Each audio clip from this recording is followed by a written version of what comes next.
Let us begin by reading the problem carefully. The horizontal rigid beam ABCD is supported by vertical bars BE and CF. Downward vertical loads of 400 kilonewtons and 360 kilonewtons act at the ends A and D respectively. Both bars are made of steel with Young's modulus E equal to 200 gigapascals. The cross-sectional area of bar BE is 11,000 square millimeters and the area of bar CF is 9,800 square millimeters. The bars and dimensions are arranged as shown in the figure. We have to compute the vertical displacements of endpoints A and D. Now let us inspect the complete structure in 3 dimensions before beginning the calculations.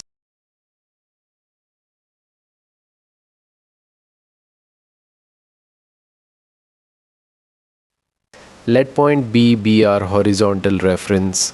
Point A is 1.5 meters to the left of B, point C is 1.5 meters to the right of B, and point D is another 2.1 meters to the right of C. The downward loads are 400 kilonewtons at A and 360 kilonewtons at D. Bar BE is 3 meters long.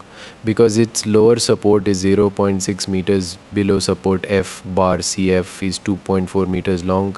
The cross-sectional area of bar BE is 11,000 square millimeters. The cross-sectional area of bar CF is 9,800 square millimeters.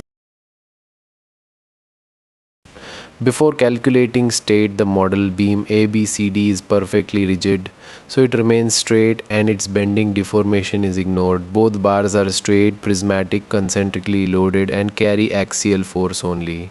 The steel is homogeneous, isotropic and linearly elastic with E equal to 200 gigapascals. The supports at E and F do not move, connections have no slip, bar self-weight and dynamic effects are ignored, displacements and rotations are small. Finally, the compressed bars are assumed short or braced well enough that buckling does not occur. Now follow the load path. The two downward forces act on the rigid beam. The beam transfers vertical compressive forces into bars B, E and CF. The bars push upward on the beam at point B and point C. At the two fixed bases, support reactions complete the path to the ground. Because the loads are not symmetric, the two bar forces will not be equal. Each bar shortens by a different amount, therefore the rigid beam translates downward and also rotates slightly clockwise. The bright deformation in this view is magnified. In the real structure, the movement is less than 1 millimeter. Isolate the rigid beam. Call the upward bar forces RB and RC. Vertical equilibrium gives RB plus RC equals 760 kilonewtons. Next, take moments about B. The 400 kilonewton load at A creates a counterclockwise moment of 400 times 1.5 RC, creates another counterclockwise moment through 1.5 meters. The load at D is 3.6 meters from B and creates the opposite moment. Therefore, 400 times 1.5 plus RC times 1.5 minus 360 times 3.6 equals 0. This gives RC equal to 464 kilonewtons and RB equal to 296 kilonewtons. For a prismatic bar under constant axial force, the magnitude of its elastic deformation is PL divided by AE. The bar is in compression, so this deformation is a shortening. We will use kilonewtons and millimeters consistently. 200 gigapascals is 200 kilonewtons per square millimeter. Lengths must therefore be entered in millimeters, while the given areas remain in square millimeters. This unit choice makes the resulting deformation come out directly in millimeters. We will retain full precision until the final answers to avoid amplifying rounding error during the rigid beam geometry.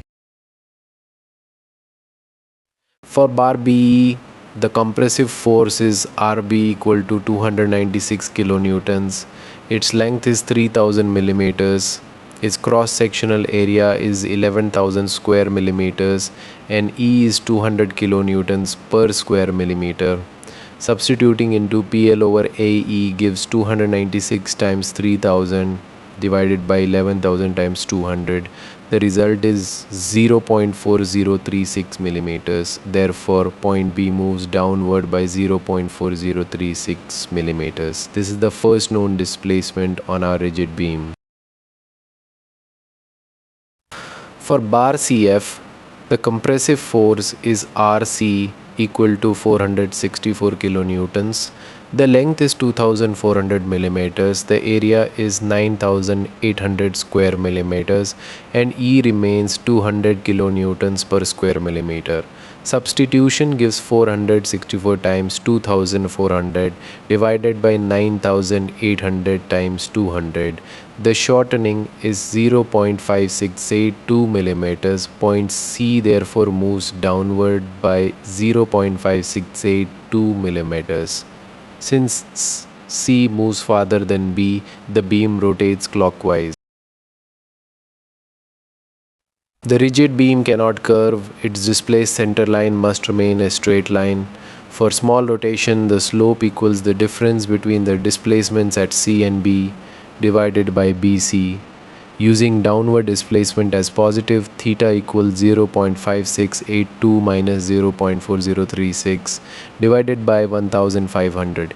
This is 1.097 times 10 to the minus 4 radians, or about 0.0063 degrees clockwise.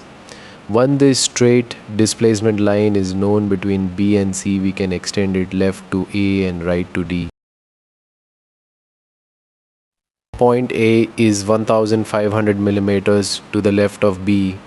Moving left along a clockwise sloping beam reduces the downward displacement. Therefore, VA equals VB minus theta times AB. Substitution gives 0.4036 minus 1.097 times 10 to the minus 4 multiplied by 1500. The result is 0.2391 millimeters downward. There is also a quick geometry check. Because AB and BC are equal, VA equals 2VB minus VC, which gives the same value. Point D is 2100 millimeters to the right of C. Moving right increases the downward displacement. Therefore, VD equals VC plus theta times CD. Substitution gives 0.5682 plus 1.097 times 10 to the minus 4 multiplied by 2100. The result is 0.7985 millimeters downward. Notice why early rounding is risky. If the bar shortenings are rounded to 0.4 and 0.6 before applying the lever geometry, the endpoint estimates drift noticeably. Keep the unrounded shortenings and round only the final answers. Let us verify the solution. The bar forces add to 760 kilonewtons, exactly balancing the two downward loads. Moments about B also balance. Both bar forces are compressive, both bar shortenings are downward, and C shortens more than B, so the predicted clockwise rotation is physically consistent. The straight displacement line passes through point B and point C at their calculated downward movements. Thus, the final displacement of A is 0.239 millimeters downward, approximately 0.24 millimeters. The final displacement of D is 0.799 millimeters downward, approximately 0.80 millimeters.